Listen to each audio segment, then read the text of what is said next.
Salut tout le monde, merci de me retrouver sur Coach Perso Déco. Aujourd'hui, nouveau tuto, on est dans la pièce justement des tutos et je vais m'intéresser au plafond.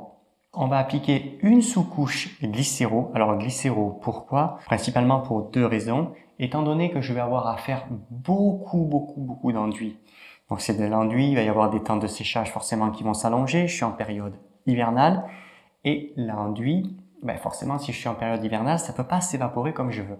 Si je le fais en glycéro, je vais considérablement limiter ce qu'on appelle le phénomène de détrempe, parce qu'il faut bien penser que sur un fond acrylique, il y a un risque avec des temps de séchage d'enduit allongés, qu'au bout d'un moment, l'eau de gâchage de l'enduit arrive quand même, par effet donc de détrempe, de venir faire cloquer automatiquement la sous-couche, et dès l'instant où il va la faire cloquer, ça va attaquer à faire cloquer l'enduit et ça peut même parfois entraîner la chute de l'enduit, donc c'est-à-dire arriver un beau matin dans la pièce et se trouver avec des plaques d'enduit au sol parce que malheureusement la détrempe aura été trop importante. Le faire avec une sous-couche acrylique, c'est pas impossible.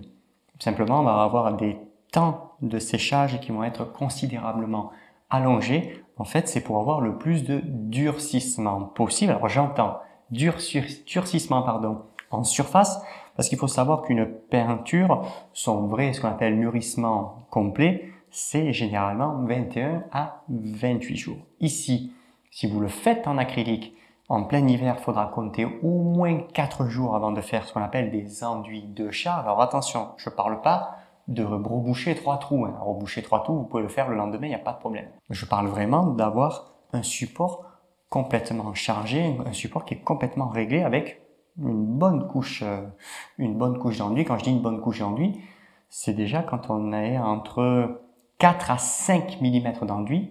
Là, pour le coup, on commence à en avoir. Ça, c'est pour la partie acrylique, c'est pas impossible. Comptez 4 jours l'hiver et globalement 3 jours en plein été. En phase glycéro, le gros avantage, c'est qu'on va pouvoir raccourcir ce délai. Je vais pouvoir attaquer à mettre le support en enduit entre 2 à 3 jours. 3 jours pour une impression glycéro classique, donc à séchage 24 heures. 2 jours globalement pour ce qu'on appelle les impressions qui disposent de la technologie dite rapide. Alors on le voit parfois écrit sur le pot de peinture, à côté marqué rapide, voilà, ou fast. Parfois on voit marqué le mot fast. Ça permet d'avoir des délais d'intervention plus courts parce que le temps de séchage est considérablement raccourci.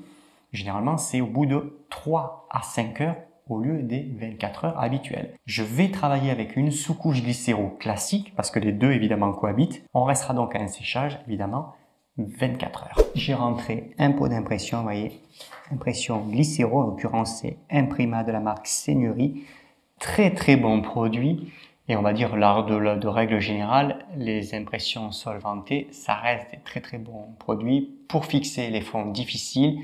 Et dès l'instant où, justement, on est un petit peu dans le doute à savoir est-ce que je passe en acrylique, est-ce que je passe en glycéro, je vous dis, le glycéro est particulièrement une impression tout terrain, alors que ça soit pour réguler des porosités quand, par exemple, on veut poser du revêtement, ou dès l'instant où on veut charger quand même en enduit, c'est un super produit.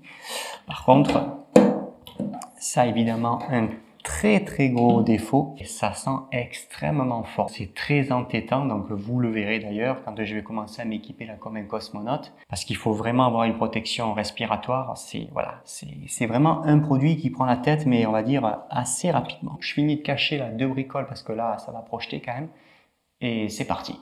Concernant le matériel, c'est finalement sensiblement très proche que si on appliquait une sous-couche acrylique. Vous avez ce qu'on appelle un manchon et sa monture aluminium fil de 8 mm. C'est un produit de chez Roulor. Donc Roulor, c'est le groupe Nespoli. C'est un rouleau 180 mm de longueur, 12 mm de hauteur de mèche. C'est un polyamide à fil continu. Alors, le polyamide à fil continu, c'est ce qu'on appelle un rouleau usuel pour appliquer des peintures acryliques. Par contre, c'est un excellent rouleau pour appliquer des sous-couches. Voilà.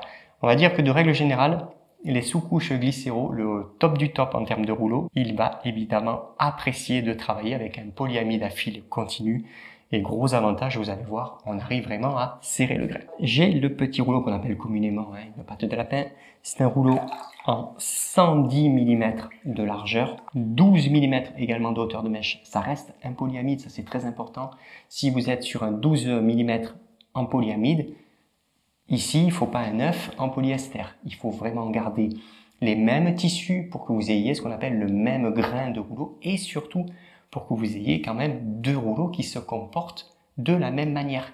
Parce qu'attention, les rouleaux, quand on se trompe de ce qu'on appelle de tissu, ben, c'est vite une petite galère parce que à l'application, vous allez trouver forcément des différences, surtout quand on n'a pas l'habitude. Je vais passer à la mise en peinture et pour le coup, que je fasse 10 cm ou 2 mètres ou toute une pièce, il faut vraiment protéger les voies respiratoires. Vous voyez, j'ai les gants blancs, j'ai des vêtements un peu longs parce que ça, je vous dis, ça projette, ça marque. Et là, on est sur un masque de chez 3M Protection Anti-Gaz. Particularité de ce masque, il est considéré comme un jetable. En réalité, on peut quand même l'utiliser plusieurs fois. L'essentiel, c'est dès l'instant où vous avez terminé, c'est le premier truc à faire, dès l'instant où vous avez terminé, soit vous avez, vous voyez, comme ici, toujours sa pochette. Et la petite pochette, elle est équipée, vous voyez, d'un petit zip. Donc, vous venez, vous l'enfermez de manière hermétique et en fait, le produit, entre guillemets, ne continue pas à filtrer. Si ça vous en avez plus, ben, les sacs de congélation, c'est exactement le même principe. Et vous venez, vous le mettez dedans. Je vais vous montrer. On va faire le tour du périmètre. Et pour le coup, le plafond, évidemment, on le peindra à la perche. Parce qu'à la perche, on va faire un très bon travail. Et surtout, ça va nous permettre d'aller quand même beaucoup plus vite. Je ressemble à Dark Vador. Je suis ton peintre. Alors, je détourne le périmètre. Et je travaille avec la brosse de 25. Alors, les murs, c'est pas un souci si je les touche en soi. Vous l'avez compris, on est dans la pièce à tuto. Elle est tout le temps entre guillemets en travaux. Donc, c'est pas, voilà, c'est pas un souci si vous êtes dans le même cas de figure. Vous n'avez pas de nécessité, on va dire, voilà, machinalement de réchamplir. Concernant la dilution, donc ici sur un fond de plaque de plâtre, vous allez introduire, voilà, à peu près 5 à 8% en white spirit. Quand vous êtes sur du plâtre, vraiment un fond un petit peu poudreux, un peu poreux, vous allez évidemment diluer un tout petit peu plus. Attention avec le plâtre, quand il est trop ce qu'on appelle farillant, quand vous passez la main et que ça tombe en lambeaux, c'est pas la sous-couche qu'il faut appliquer en premier, que ce soit acrylique ou glycéro, c'est un durcisseur de fond. Voilà, il faut faire bien attention, le plâtre est un petit coquin en soi, voilà, ce qui est un petit peu moins, on va dire, problématique avec les plaques de plâtre. Ici, j'attaque, vous voyez déjà, à détourer. J'estompe mes coups de rouleau directement avec le petit rouleau en 110.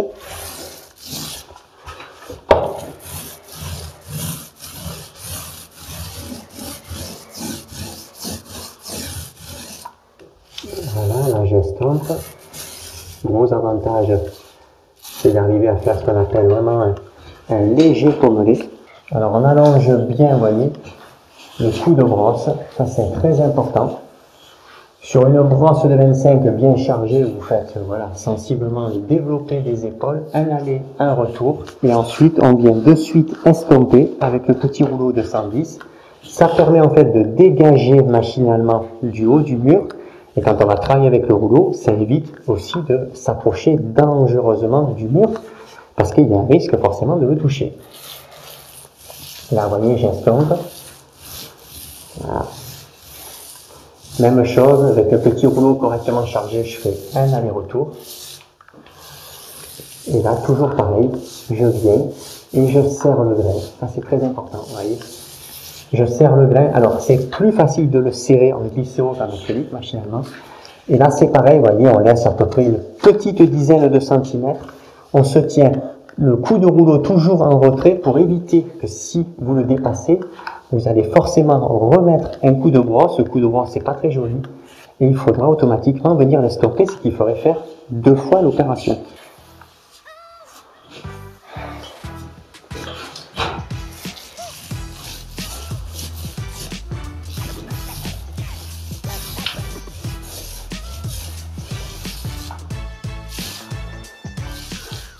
On a vraiment ce qu'on appelle un grain de rouleau qui est beaucoup plus resserré. Ça, c'est vraiment intéressant avec le glycéro parce que plus évidemment le grain va être resserré et moins vont apparaître ce qu'on appelle les marques et le relief du rouleau quand la sous-couche sera sèche. Voilà, ça c'est vraiment un des avantages de ce type de produit.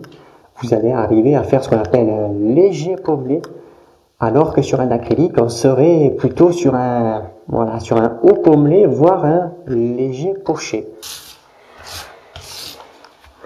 Étant donné que je vais travailler ensuite avec la perche et le rouleau, le principe c'est de ne plus après utiliser le petit rouleau de 110. Pour le coup, comme j'ai exactement le même tissu, la même hauteur de mèche, je vais me dégager, vous voyez, toute la zone au-dessus de l'unité intérieure pour être tranquille. Ça fait que quand je vais venir travailler avec ma perche, je n'aurai pas besoin de la décrocher, reprendre l'escabeau et venir farfouiller au-dessus, ce qui est en soi une perte de temps quand je veux dire on passe à la perche. On est là évidemment pour casser du mètre carré.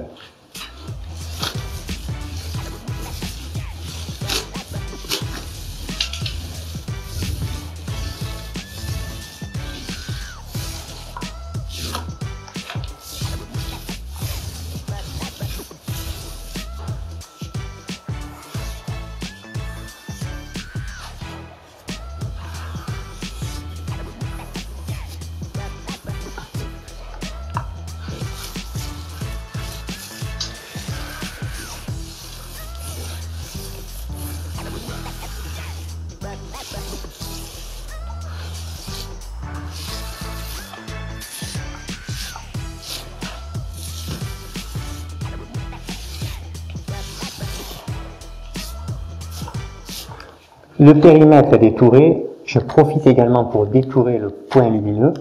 Parce que le point lumineux, étant donné qu'on est en glycéro, même si voilà, vous débutez, si vous êtes un peu néophyte là-dedans, je veux dire, le glycéro, il va quand même vous laisser le temps de travailler. Voilà, il ne faut surtout pas s'inquiéter, on va dire, outre mesure. Alors j'entends, on ne reste pas une heure, voilà. Mais enfin, vous allez avoir plus de temps de travail avec le glycéro qu'avec son homologue acrylique, parce que pour le coup, l'acrylique quand même, surtout la sous-couche, ça sèche relativement très vite.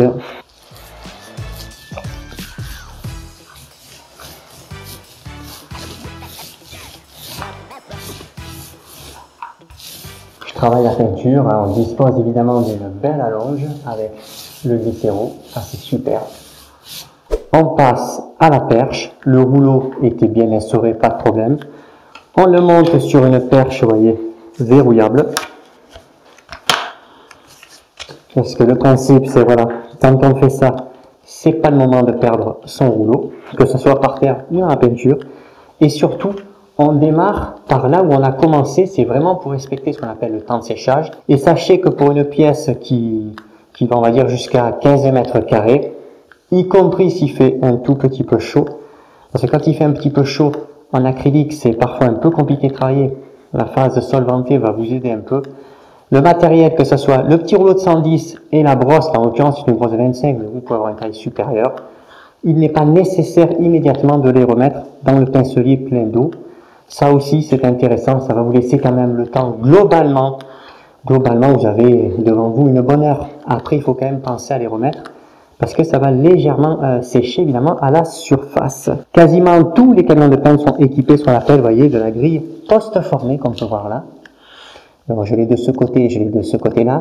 Alors que ça soit en soi le camion, et évidemment, comme là, sa poche en plastique, pas besoin de mettre une grille métallique ou une grille PVC en place. Vous allez voir, ça se passe très bien. Là, je viens, je lèche, vous voyez, la peinture. En sachant que ça, c'est un rouleau qui a déjà été converti. Si vous avez un rouleau neuf ou un rouleau qui était en acrylique, que vous passez en glycéro, pensez également, ça je le dis très souvent dans les vidéos, vous humidifiez le rouleau, vous le faites bien dégorger, ça le nettoie, ça redresse les fibres. Et pensez bien que même s'il est un tout petit peu humide, pas dégoulinant, ça va évidemment favoriser l'adhérence, le transfert de la peinture, y compris glycéro, parce qu'en fait vous allez avoir les mèches et les fibres du rouleau qui sont bien redressées, ça favorise le transfert de la peinture. Le rouleau après il est, vous voyez, correctement imbibé. Le principe, quand on sort, on ne coule pas. Pour démarrer, la anse du rouleau, on la garde vers soi, c'est pour éviter, quand on n'a pas trop l'habitude de venir malencontreusement toucher avec sa anse le support environnant. On pose son rouleau, on veille à ne pas démarrer ici à 0 parce que sinon la peinture vous allez faire un pâté. Voyez, je pose. Et là, je commence à travailler la peinture.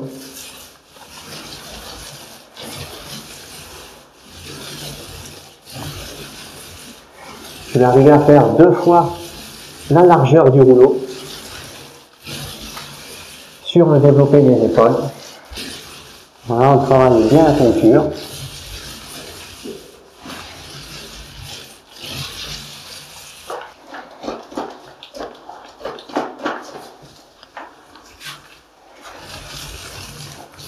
On travaille bien, vous voyez, les épaules bien vers le mur, les épaules toujours bien droites. On se tient le plus droit possible.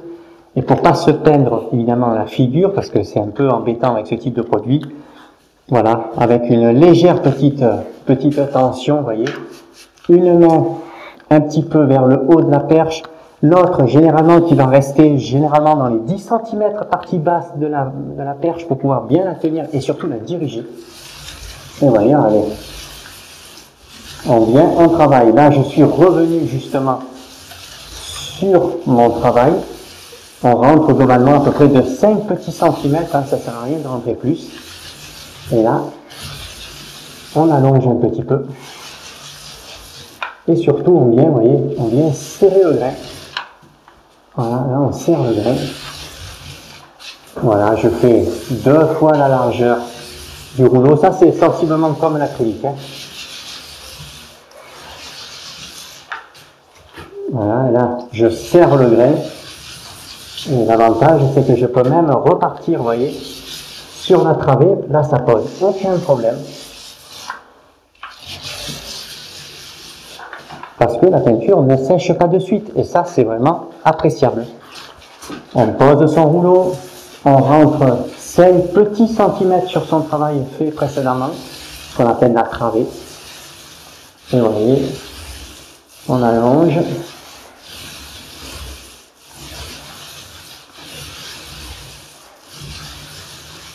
Il me reste un petit peu de peinture, j'en profite, j'allonge, et il faut surtout faire une ligne la plus régulière possible.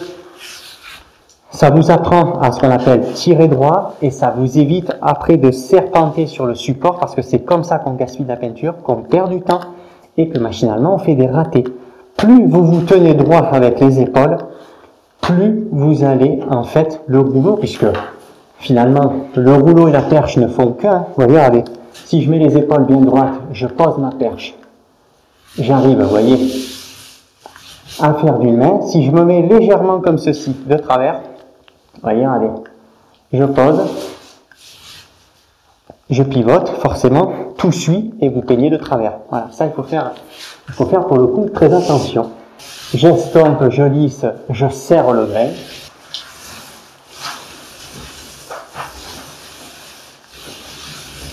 Voilà, on travaille bien la peinture. Vous voyez, le grain, je peux vraiment le serrer dès le départ, ça c'est super.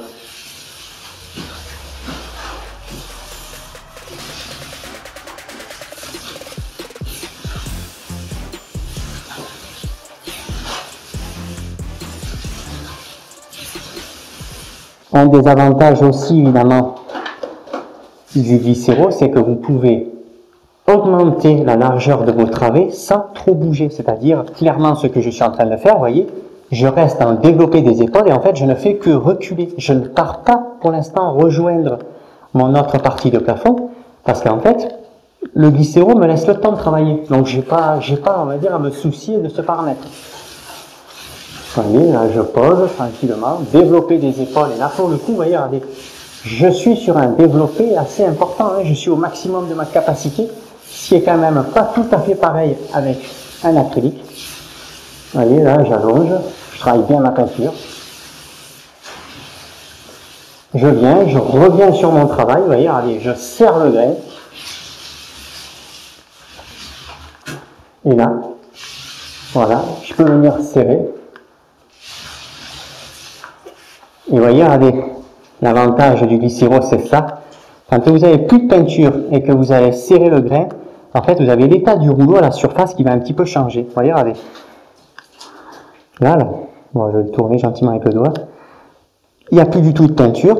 Et en fait, vous avez toutes les parties ici des fibres du rouleau qui se sont complètement redressées, un petit peu comme si vous aviez finalement rincé à l'eau. Là, en fait, on entend un petit peu le rouleau chanter et on sait que machinalement, on n'a plus de peinture. Et là, je peux vous dire que vous faites ce qu'on appelle un bon lissage. On serre bien les radis. Je repars et je serre. Et là, pour le coup, bien sûr que vous n'aurez pas un semi-tendu, hein, je sais pas, une laque, hein, mais alors, je peux vous garantir que vous allez avoir quand même un joli petit pommelé. Et plus le pommelé est petit, et plus la finition après derrière, ben évidemment, elle est belle, parce que n'oubliez pas que le premier grain de rouleau que vous mettez, c'est un grain qui peut se voir. Si je dis une connerie, moi, vous peignez avec un rouleau de 18, c'est déjà des rouleaux méchés de façade, vous allez faire ce qu'on appelle un fond structuré. Pensez bien que quand vous allez peindre derrière, ce fond structuré, forcément, il va se voir. Qui plus est, avec des peintures dont la brillance est assez importante. Je pense par exemple au satiné et évidemment à la famille des brillants. Vous voyez, regardez, là je serre.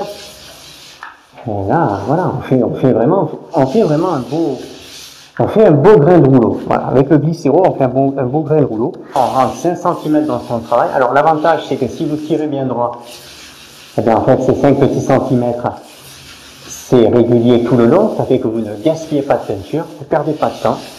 Les épaules qui regardent bien le mur, ça c'est très important. Une légère petite tension sur les bras, pas à se raidir, parce que si vous vous raidissez, vous allez avoir mal et tout au cervical. Mais une petite tension, vous vous tenez bien droit, et l'avantage, c'est que vous ne peignez pas le bout du museau, voilà, ou le bout du masque machinalement. Mais au moins, je veux dire, voilà, vous n'avez pas de la peinture de partout sur la figure, parce que c'est pas, voilà, pour le coup, c'est pas un produit très rigolo. C'est simplement pour vous le montrer. Vous avez vu, il me reste un tout petit tiers à peindre. En acrylique, ce que je vais faire, on ne peut pas le faire. Ça fait des marques, vous voyez. Je dis vraiment une connerie. Vous êtes là où je suis. Vous vous apercevez qu'au début, vous avez fait une connerie. Je vais vous tourner la lumière. Voilà, je sais pas, voilà, vous avez fait une connerie là. Là, regardez, j'arrive.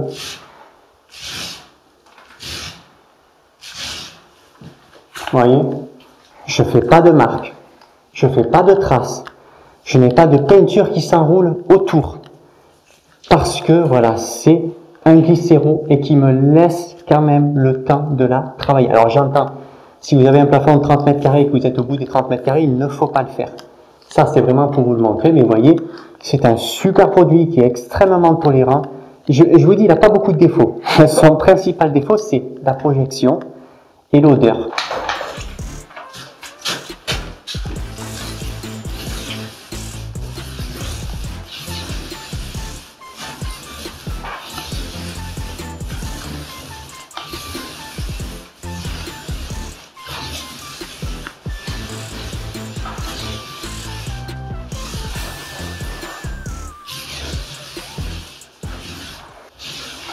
Voilà, là je termine, vous voyez, je serre le grain.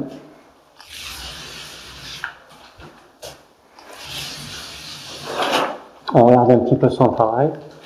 Là, il y a un petit quelque chose qui ne me plaît pas trop. Et on est parti pour quand même 24 heures, hein, puisque c'est la sous-couche traditionnelle, séchage 24 heures. Là, par contre, il ne faut pas traîner. Vous voyez, on décroche. Brosse à réchampir, petit rouleau. On vient, on les met de suite dans l'eau.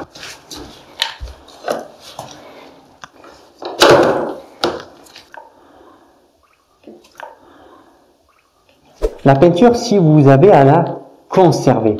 Alors la conserver pour, on va dire, une utilisation ultérieure. On va dire qu'en été, pour du glycéro, ça dépasserait pas 3-4 jours. Et en hiver, qui fait un peu plus frais, voilà, vous allez être à 5-6 jours. Eh bien, vous utilisez les couvre-plats en plastique, là, ceux qu'on peut réutiliser, qu'on met pour les aliments. Et là, vous faites pareil. Vous voyez sur le camion de 8 litres.